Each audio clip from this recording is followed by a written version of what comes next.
وہ کون سا گردو ہے جس کا ہے تو ایک ٹوٹا ہوا تارا؟ تو نے کبھی سوچا ہے تو کیا ہے؟ پتہ ہے تجھے؟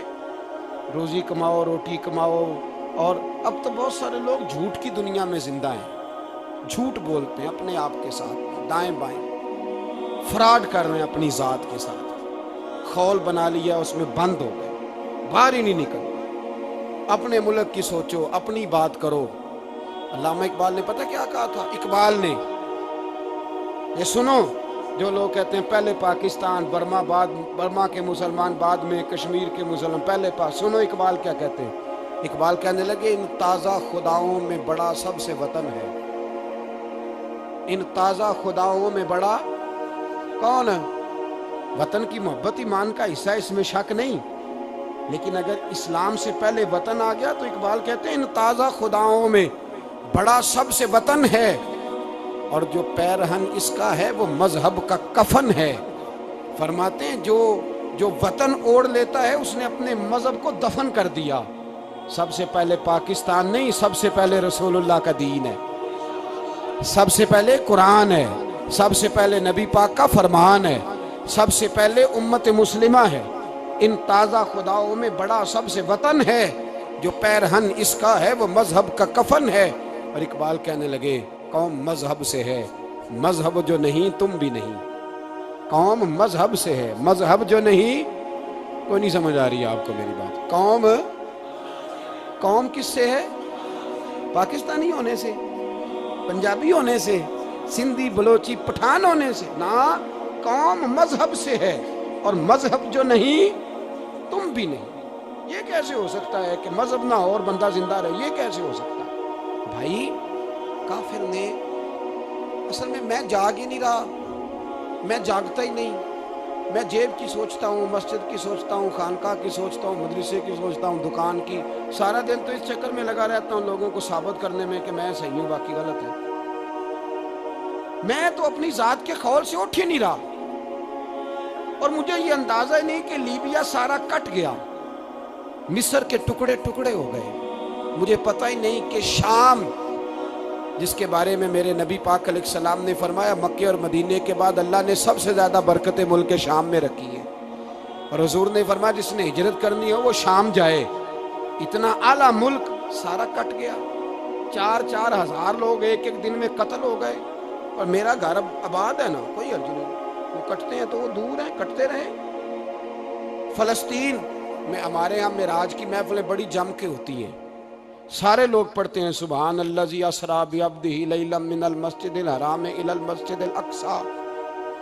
انہیں پوچھو روز قرآن مجید میں مسجد اقصی کا نام لینے والو، تم مسجد اقصی کہتے ہو تو تمہیں اللہ کتنی نیکیاں عطا کرتا ہے، بتاؤ تو صحیح مسجد اقصی کدھر ہے؟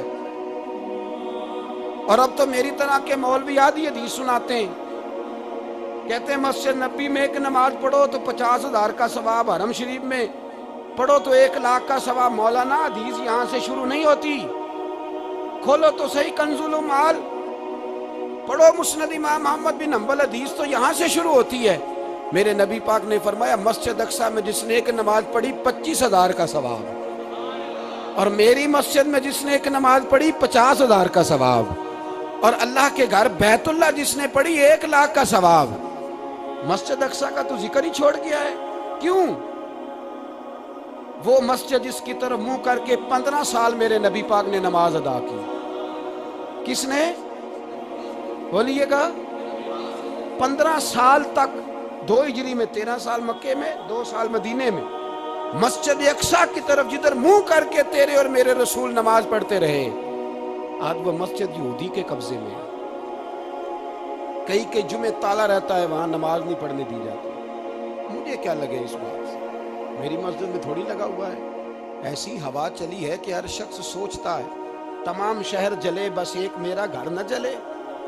بھائی یہ وہ دور ہے جس دور میں ذرا سی بھی کسی شخص کو تکلیف ہوتی ہے تو عالمی میڈیا پہ بات جاتی ہے، موبائل جیبوں میں فوراً تصویریں کیش ہوتی ہیں۔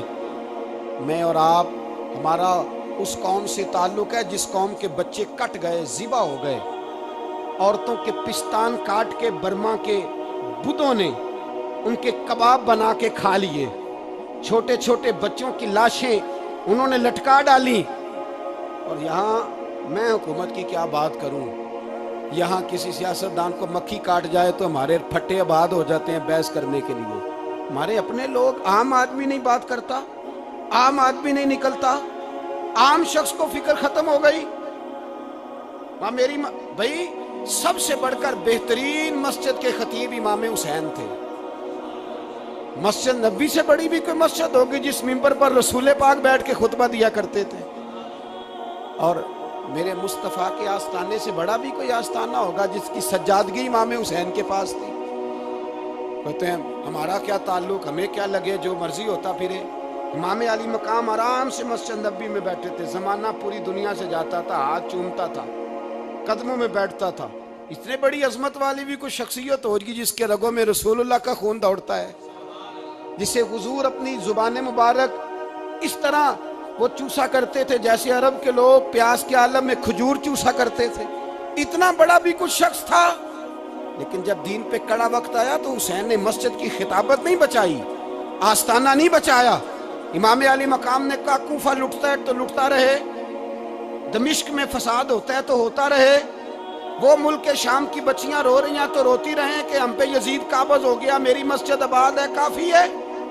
نا، امام حسین نکلے اور نکل کے کہنے لگے جنت البقیع والی جگہ پہ کھڑے ہو کے یا رسول اللہ میں جا رہا ہوں، میں جا رہا ہوں اور آپ کے لیے جا رہا ہوں، اس لیے کہ مجھے اس شام کو بچانا ہے جس شام میں رسول اللہ کا کلمہ پڑھنے والے لوگ بستے ہیں.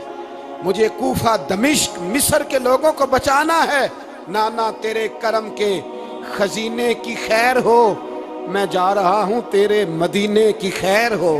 نکل کھڑے ہوئے امام علی مقام، میدان میں نکلے. کس کے خلاف بولے؟ کون تھا یزید؟ مسلمان تھا. اس وقت تک تو سب نے مسلمان لکھا ہے. جس نے کافر کہا شہادت امام حسین کے بعد کا جرم کیا تھا؟ میری گردن جھک جاتی ہے جب میں یہ بات کرتا ہوں، ایمانداری سے کہہ رہا ہوں، جوش خطابت نہیں. میری گردن جھکتی ہے جب میں یہ لفظ ادا کرتا ہوں. امام علی مقام اس شخص کے خلاف نکلے.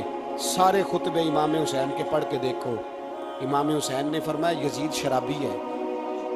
شرابی مسلمانوں کا حکمران ہو سکتا؟ آپ نہ بولیں بے شک، پر بات تو سچی ہے نا. امام حسین نے فرمایا شرابی کو ووٹ دیا جا سکتا؟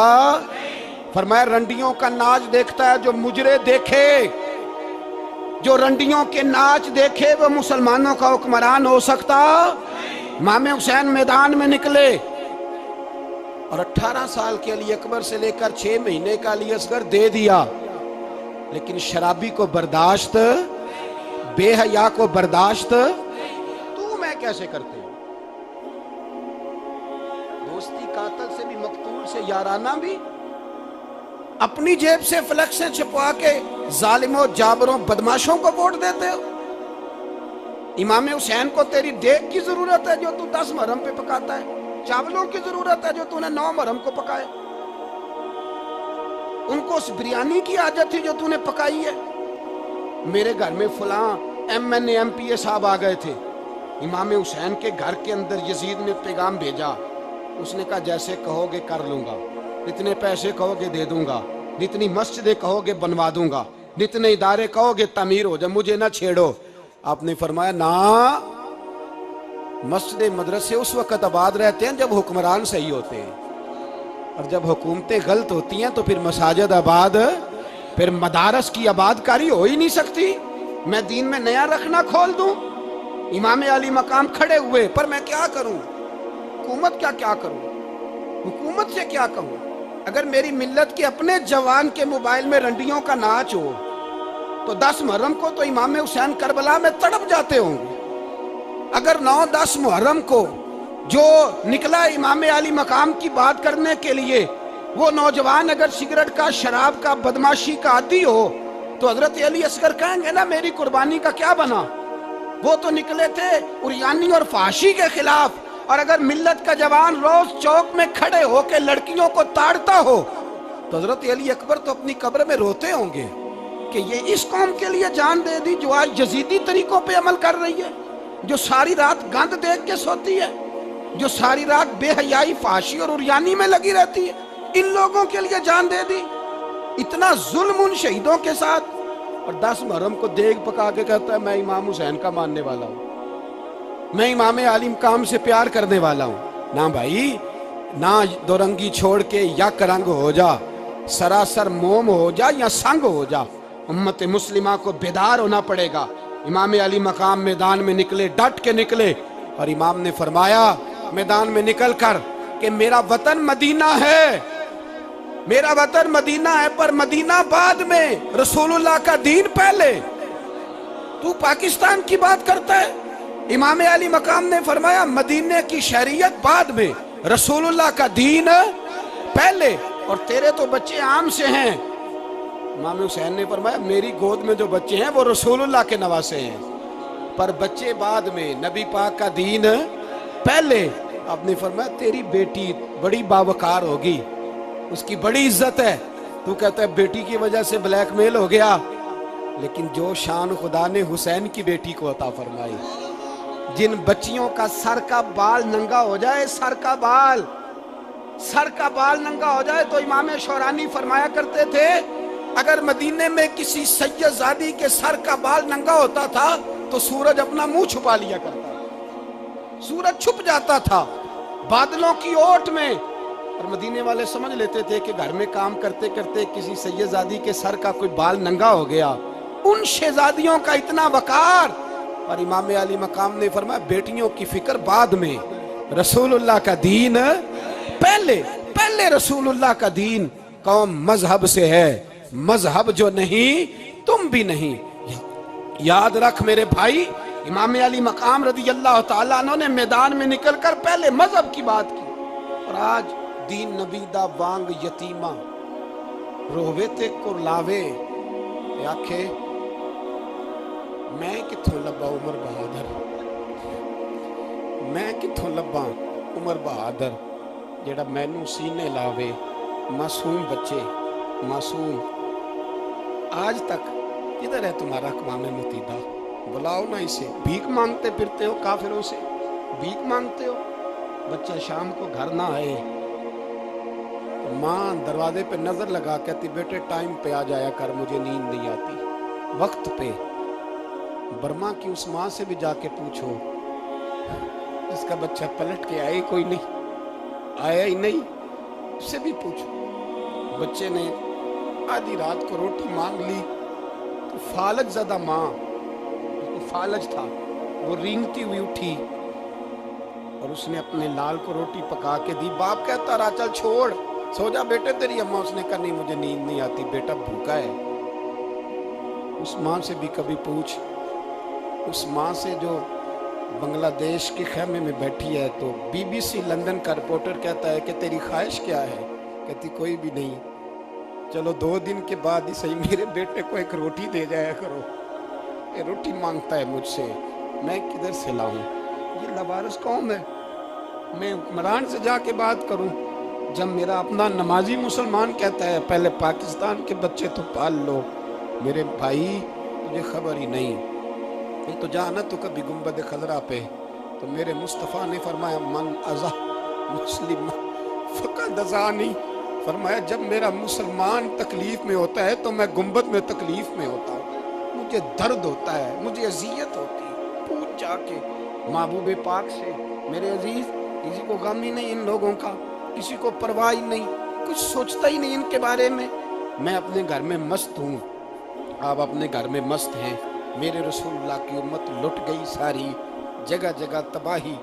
1 انچ دھرتی پر زمین ایسی نہیں جو کافر کی ہو اور خون بہتا ہو. ایک ریمن ڈیوس امریکی کتا یہاں بند تھا مسلمانوں کے قتل میں. انہیں اپنی قوم کی اتنی فکر تھی, وہ راتوں رات چھڑا کے لے گئے. لیکن میری اور تیری بہن عافیہ صدیقیہ سالوں سے بند ہے. تڑپ کے پوچھا ہے مسلمانوں نے کہ اس کی غلطی تو بتاؤ, اس کا قصور نہیں پر وہ بند ہے. کوئی نہیں بات کرنے والا, کوئی نہیں. مسجد جانے, جمعہ تو پڑھانا ہے, اس میں غرض نہیں درد ہے کہ نہیں, کہ اس میں تو اتنا پتہ ہے 1 گھنٹے تقریر ہے کرنی ہے. پیر صاحب صبح سے شام تک تعویذ لکھتے, سیاستدان صبح سے شام تک جنازہ بھی تب پڑھتا ہے کہ مجھے ووٹ ملیں گے.